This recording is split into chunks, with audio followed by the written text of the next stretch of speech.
Kæru vinir, þakka ykkur kærlega fyrir þessa fallegu kveðju núna. Við erum hér samankomin í dag vegna gönuhlaups tveggja flokka úr ríkisstjórninni.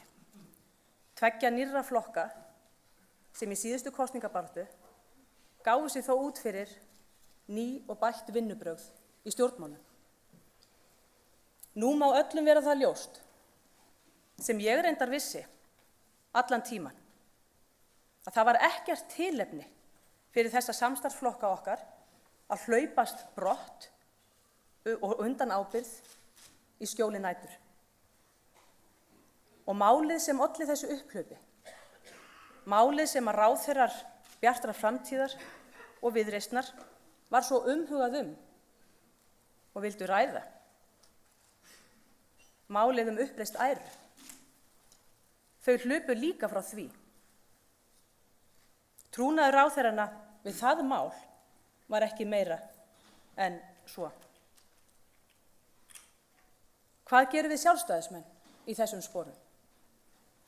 Jú, við öxlum þá ábyrgð sem okkur hefur verið falin af kjósendum, meðal annars með því að halda áfram endurskoðun á lögum uppreist æru sem að ég hóf síðastliðið vor.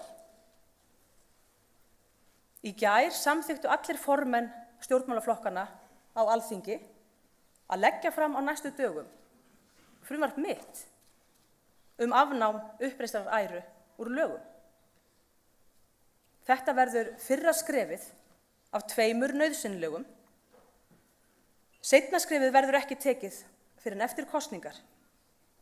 Og það í mínum huga alveg ljóst að það verður að vera Sjálfstæðisflokkurinn sem að lýkur því máli, því það hefur ekki heyrst hvorki hóst né stuna frá þingmönnum annarra flokka hvernig eigi að ljúka því máli.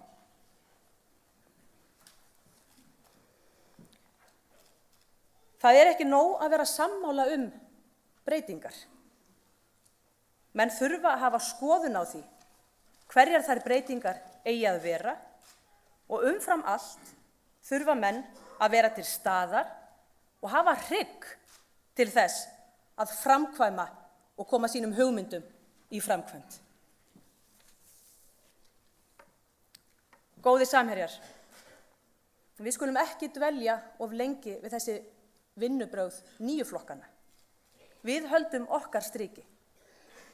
Sjálfstæðisflokkurinn stendur á góðum grunni, þar sem hefðir fyrir þeirri lágmarkskurteisi að ræða málin. Og við höfum nóg að ræða næstu vikurnar.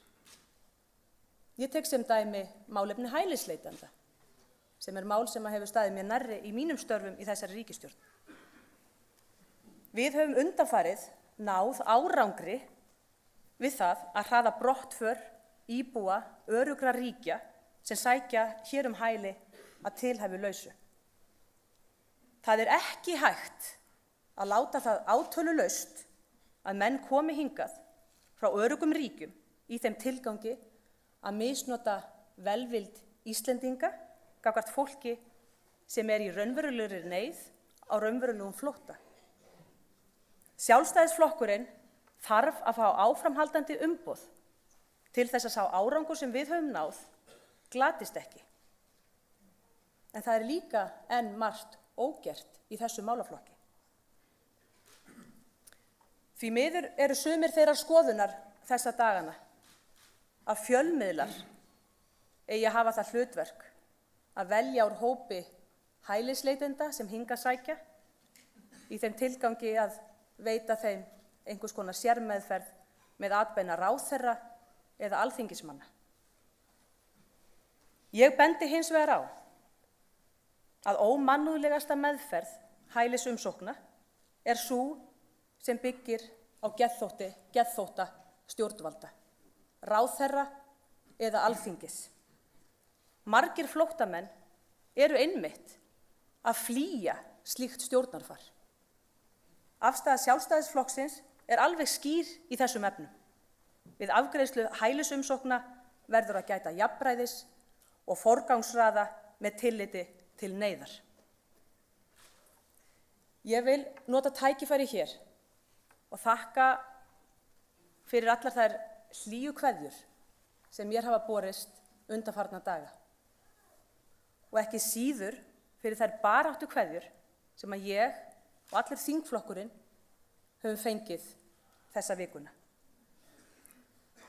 Ég met þessar kveðjur mjög mikils og við gerum það öll sem höfum fengið þær. Ég ætla hins vegar núna að fá að senda ykkur þessar sömu baráttu kveðjur með ósk um gott samstarf og frábæra kosningabaráttu næstu vikurnar.